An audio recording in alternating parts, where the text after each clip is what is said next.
Check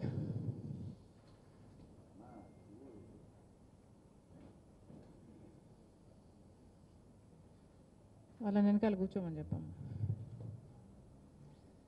అక్కడ ఒకరు ఉండండి, అక్కడే ఉండు. అందరికీ నమస్కారం. నిన్న ఆంధ్ర రాష్ట్ర ప్రభుత్వం బడ్జెట్ ప్రవేశపెట్టడం జరిగింది. చంద్రబాబు గారి మేధస్సు గురించి, చంద్రబాబు గారి అపారమైన అనుభవం గురించి చాలా గొప్పగా చెప్పుకొచ్చారు. కానీ ఇది బడ్జెటా లేకపోతే మేనిఫెస్టోనా ప్రజలకైతే క్లారిటీ రాలేదు. అది చేసేస్తాం, ఇది చేసేస్తాం, మొదలు పెట్టేస్తాం అన్నట్టుగా మాట్లాడారు. చేసేస్తాం, ఇచ్చేస్తాం, మొదలు పెట్టేస్తాం ఇలాంటి మాటలన్నీ మేనిఫెస్టోలో చెప్పే మాటలు, ఎన్నికలప్పుడు చెప్పే మాటలు. బడ్జెట్ అంటే స్పష్టత ఉండాలి, బడ్జెట్ అంటే కేటాయింపులు ఉండాలి. కానీ ఈ బడ్జెట్లో స్పష్టత లేదు, కేటాయింపులు లేవు. అందుకే ఇది మేనిఫెస్టో కంటే కూడా, ఇది బడ్జెట్ కంటే కూడా మేనిఫెస్టో పోలికలే దీనికి ఎక్కువ ఉన్నాయి. The math is very simple. Chandrababu గారు చాలా గొప్పగా చెప్పుకున్న సూపర్ సిక్స్, సూపర్ సిక్స్కు అమలు చేయాలి అంటే దాదాపుగా ప్రతి సంవత్సరము 1,20,000 కోట్ల రూపాయలు కావాల్సి ఉంటుంది అని ఒక అంచనా. మరి చంద్రబాబు గారు కనీసం పావు వంతు కూడా చేసినట్టుగా కనిపించడం లేదు. చంద్రబాబు గారి మహిళా శక్తి ప్రతి నెల 1,500 కోట్లు ఖర్చు అయ్యే స్కీమ్ ఇది. మహిళా శక్తి విమెన్ ఏజ్డ్ బిట్వీన్ 18 to 59 1,500 రూపాయలు ప్రతి నెల ఇస్తానన్నాడు చంద్రబాబు గారు. 1 కోటి మంది మహిళలను లెక్కేసుకున్నా కూడా నెలకే 1,500 కోట్లు ఖర్చు అయ్యే స్కీము ఇది. ఇంకా 5 నెలలు ఉంది. ఈ 5 నెలలు వేసుకున్నా కూడా 7,500 కోట్ల రూపాయలు ఖర్చు అయ్యే స్కీము. కానీ చంద్రబాబు గారు దీనికి రూపాయి కూడా కేటాయించలేదు. తల్లికి వందనం 80 లక్షల మంది బిడ్డలు లెక్కేసుకుంటే, ఎందుకంటే చంద్రబాబు గారు ఒకరుంటే 15,000, ఇద్దరుంటే 30,000, ముగ్గురున్నా నలుగురున్నా 60,000 ఇస్తానని చెప్పాడు. నలుగురు బిడ్డలుంటే ఆ తల్లికి 60,000 రూపాయలు వస్తుందని చెప్పారు. ఆ లెక్కన 80 లక్షల మంది బిడ్డలను వేసుకున్నా 15,000 రూపాయలు పర్ చైల్డ్ వేసుకున్న 12,000 కోట్ల రూపాయలు ఖర్చు అయ్యే స్కీమ్. దీనికి చంద్రబాబు గారు కేటాయింపులు చేసింది మాత్రం కేవలం 2,491 కోట్లు. మరి చంద్రబాబు గారు ఏ బేసిస్ మీద ఈ ఫిగర్కి వచ్చారో స్పష్టత ఇవ్వాల్సిన అవసరం ఉంది. అంటే అందరికీ ఇచ్చే ఉద్దేశం చంద్రబాబు గారికి లేదా? ఫ్రీ బస్సు 30 లక్షల మంది మహిళలు ప్రతిరోజు బస్సులలో ప్రయాణం చేస్తున్నారు. వీళ్లకు ఫ్రీ బస్సు ఇవ్వాలి అని చంద్రబాబు గారికి ఇంతవరకు కూడా అనిపించలేదు. ఆఖరికి బడ్జెట్లో కూడా అనిపించలేదు. ఎందుకని అడుగుతున్నాం. పక్క రాష్ట్రాలలో, తెలంగాణలో, కర్ణాటకలో అమలు అవుతున్న స్కీము వాళ్ళ అధికారంలోకి వచ్చిన వెంటనే ఒకరైతే వారం రోజులు, ఒకరైతే నెల రోజుల్లోనే అమలు చేస్తున్న స్కీము చంద్రబాబు గారికి మాత్రం వీలబట్టం లేదు. 30 లక్షల మంది మహిళలకు సంబంధించిన విషయం ఇది. వాళ్ళ భద్రతకు కూడా సంబంధించిన విషయం ఇది. నెలకు దాదాపు 450 కోట్లు ఖర్చు అయ్యే స్కీమ్ ఇది. ఇంకా 5 నెలలు నెక్స్ట్ బడ్జెట్ వచ్చేంత వరకు 5 నెలలు వేసుకున్నా కూడా కనీసం దాదాపుగా 4,000 కోట్లు, 2,000 కోట్లు ఖర్చు అయ్యే స్కీమ్ ఇది. ఆ మాత్రం కూడా చేయబుద్ధి కాలేదు చంద్రబాబు గారికి.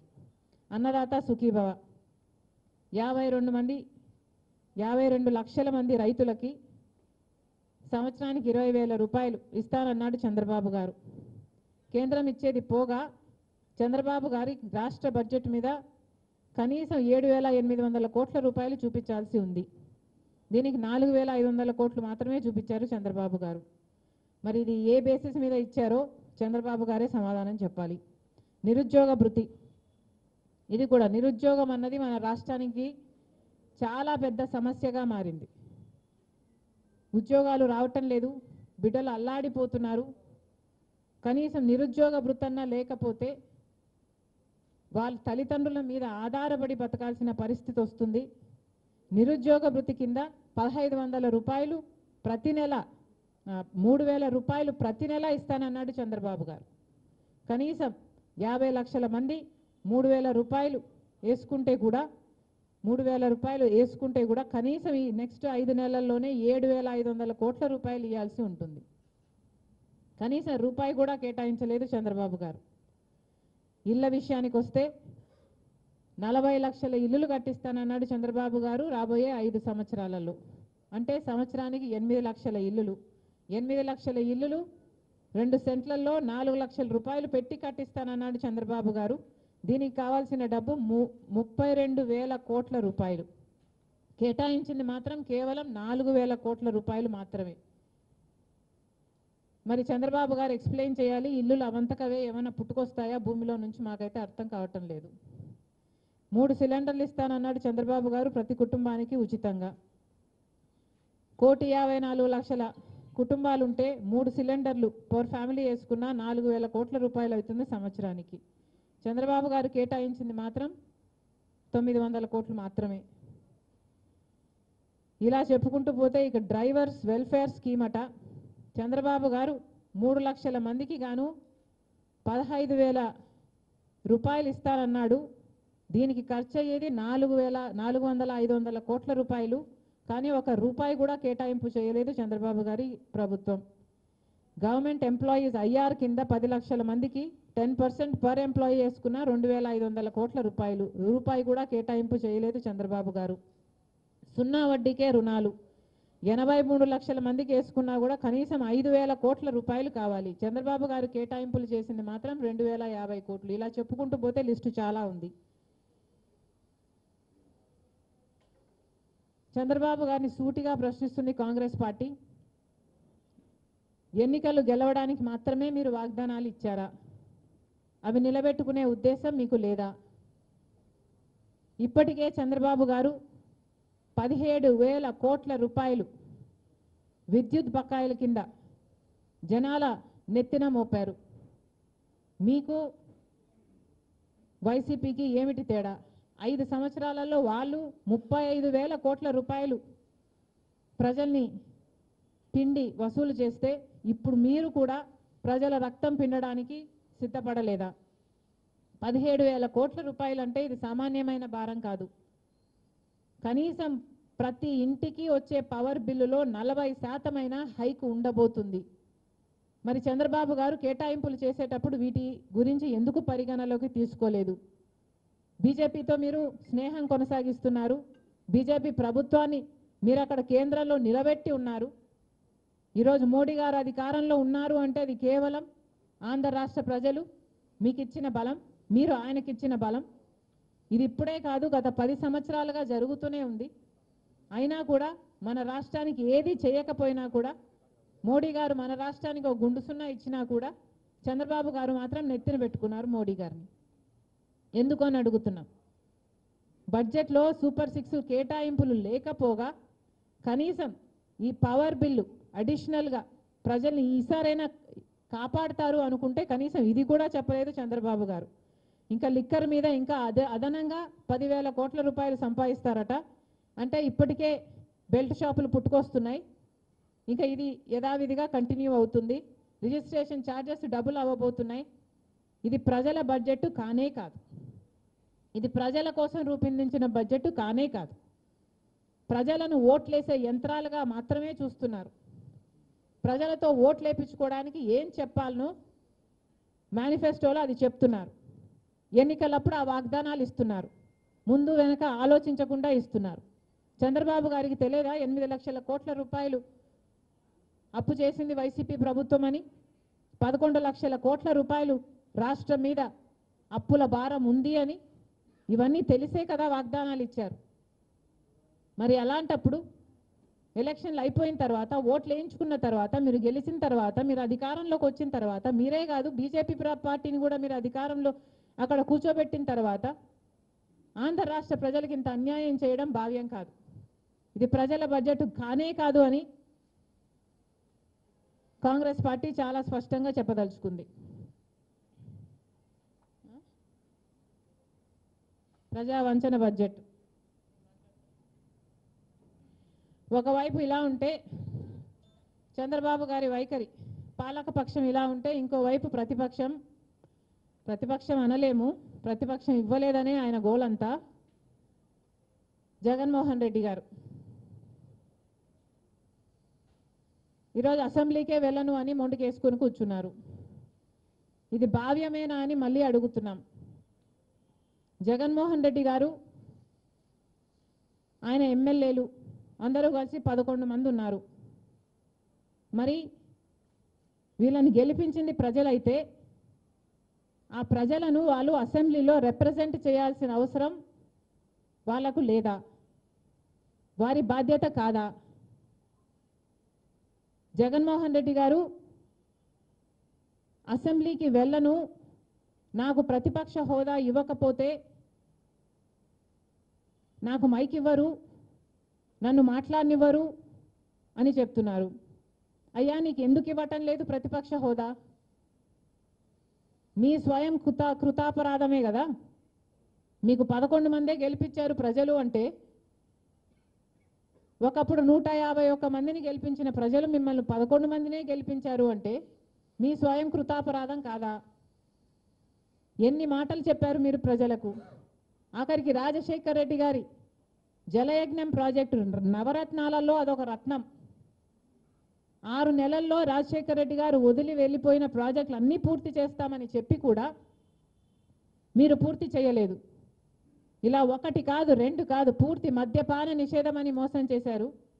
3000 కోట్లతో ధర స్థిరీకరణ నిధి అని మోసం చేశారు. మెగా డిఎస్సి అని మోసం చేశారు. ఇలా ప్రజలు మీ అవినీతి అక్రమాలను గమనించారు కాబట్టే మీకు 11 సీట్లే ఇచ్చారు. పోనీ అవైనా ఇచ్చారు కదా, ఇచ్చారు అన్న కృతజ్ఞత అయినా ఉండాలి కదా. ఇలా అసెంబ్లీకి వెళ్ళను అని చెప్పడం ఏమిటండి? ఇది చాలా విడ్డూరంగా ఉంది. మళ్ళీ చెప్తున్నాం, this is not right. Jaganmohan Reddy గారి అహంకారం, అజ్ఞానమే బయటపడుతుంది.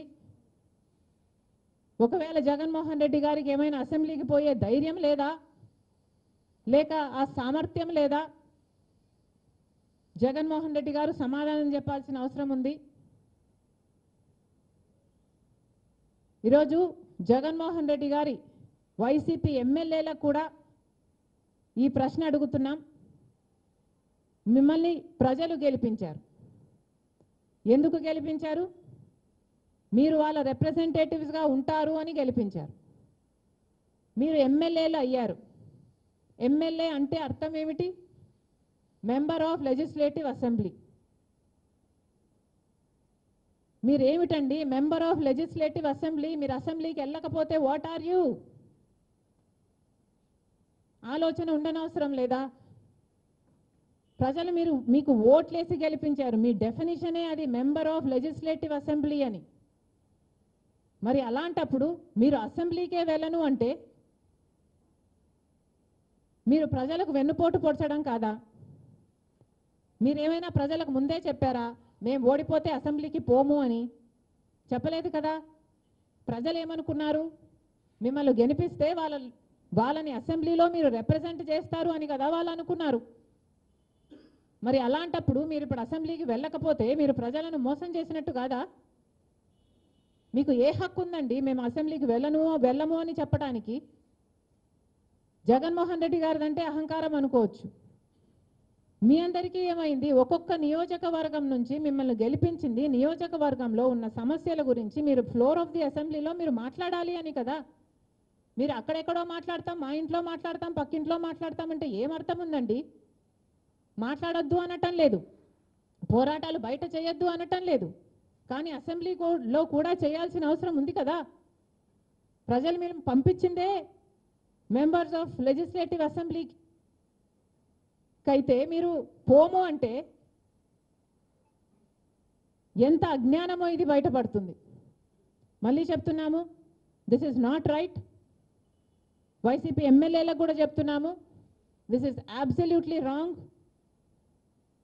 నిన్న బడ్జెట్ ప్రవేశపెడుతుంటే మీరు కనీసం అటెండ్ కూడా కాలేదు. ఇక బడ్జెట్ డిస్కషన్ కూడా మీరు అటెండ్ కాకపోతే అసలు ఈ బడ్జెట్లో తప్పుంది అని అసెంబ్లీలో ఎవడు మాట్లాడేవాడే లేడు. This is ridiculous. వెళ్ళాల్సిన అవసరం ఉంది. సర్కారు చేస్తున్నది అన్యాయం అయితే అన్యాయం అని చెప్పాల్సిన అవసరం ఉంది. సూపర్ 6కు కేటాయింపులు ఎక్కడున్నాయని అడగాల్సిన బాధ్యత మీకుంది. ఇసుక దందా జరుగుతుందని చెప్పాల్సిన బాధ్యత ఉంది. బెల్ట్ షాపులు పుట్టుకొస్తున్నాయని మీరు ఫ్లోర్ ఆఫ్ ది అసెంబ్లీలో మాట్లాడాల్సిన అవసరం ఉంది.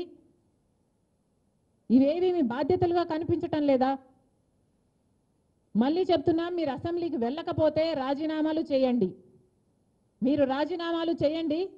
ఈసారి మళ్ళీ మీరు నిలబడితే ప్రజలకు చెప్పండి, మేము అసెంబ్లీకి వెళ్ళము, మిమ్మల్ని గెలిపించినా మేము వెళ్ళము అని చెప్పండి. అప్పుడు మీరు ప్రజలు మీకు ఓటేస్తారేమో చూడండి. మీరు అలా రెఫరెండం తీసుకోగలిగితే ఇది చేయండి. కాబట్టి కాంగ్రెస్ పార్టీ డిమాండ్ చేస్తుంది, మీకు ధైర్యం లేకపోతే, మీకు ఆ సామర్థ్యం లేకపోతే వైసీపీ ఎమ్మెల్యేలు అందరూ రాజీనామాలు చేయండి. అసెంబ్లీకి వెళ్ళకపోతే మీరు మెంబర్స్ ఆఫ్ లెజిస్లేటివ్ అసెంబ్లీ కానే కారు. ఈరోజు కాంగ్రెస్ పార్టీ ఒక లేఖ రాస్తుంది వైసీపీ ఎమ్మెల్యేలకు, మీరు అసెంబ్లీకి వెళ్ళకపోవడం తప్పు అని చెప్తూ వైసీపీ ఎమ్మెల్యేలందరూ కూడా కనీసం మీ ఇండిపెండెంట్ కెపాసిటీలోనైనా అసెంబ్లీకి వెళ్ళండి, ప్రభుత్వాన్ని నిలదీయండి. Thank you.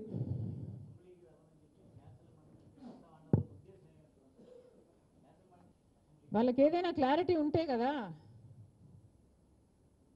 ఓకేనా?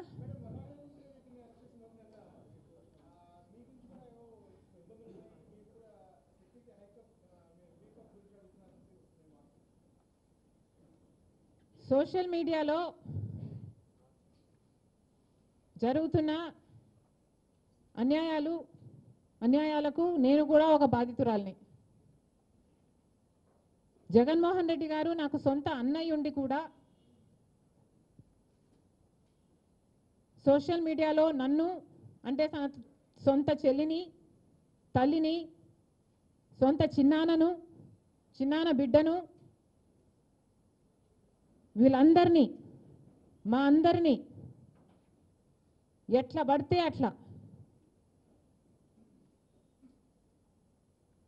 మాట్లాడమని ఒక రకంగా ప్రోత్సహించింది జగన్మోహన్ రెడ్డి గారి.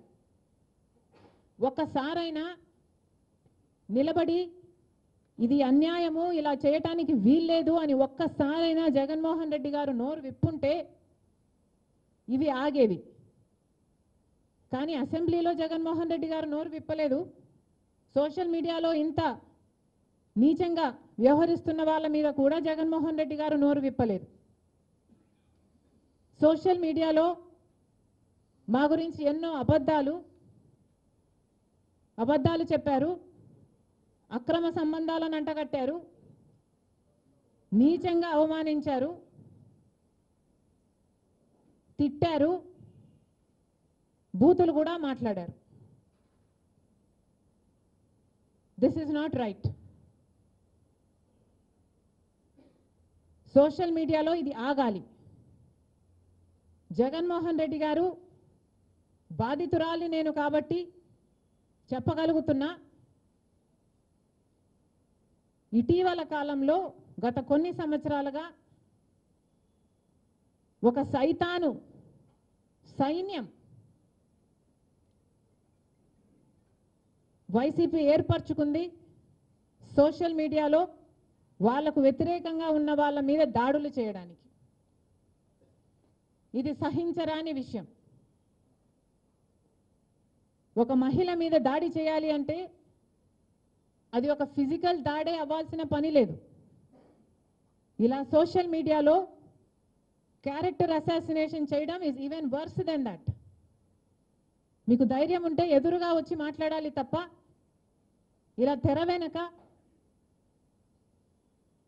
ఇంత నీచంగా మాట్లాడడం ఎథికలీ వెరీ రాంగ్.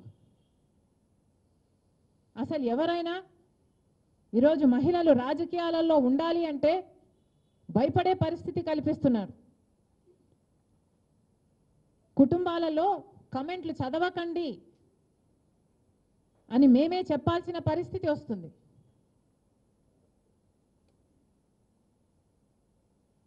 మళ్ళీ చెప్తున్నాం, ఈరోజు police department has taken this very seriously. We are happy about it. కానీ ఏ పార్టీ అయినా కూడా, వైసీపీ అయినా, తెలుగుదేశం అయినా, కాంగ్రెస్ అయినా, ఎనీథింగ్, సోషల్ మీడియాలో ఒక లిమిట్ ఉండాలి, ఒక రెగ్యులేషన్ ఉండాలి. లేనప్పుడు యాక్షన్ తీసుకోవాలి. ఇప్పుడు కొంతమందిని పట్టుకున్నామని చెప్తున్నారు, చాలా సంతోషం. వీళ్ళంతా విషనాగులే, కానీ వీళ్ళని కాదు, అనకొండాలను పట్టుకోవాలి. పెద్దవాళ్ళు ఎవరో వాళ్ళను పట్టుకోవాలి, శిక్షించాలి. అప్పుడే ఇది ఆగుతుంది. లేకపోతే ఈ సైతాన్ సైన్యంని అరికట్టడం అసాధ్యం. Thank you.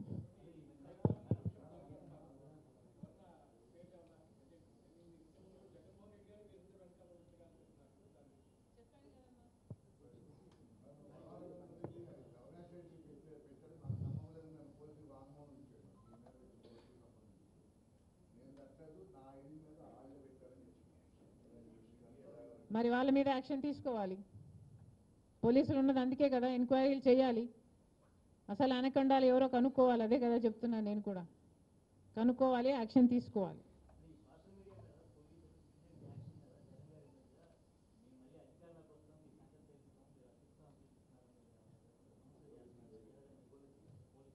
ఇది చాలా చాలా అన్యాయం.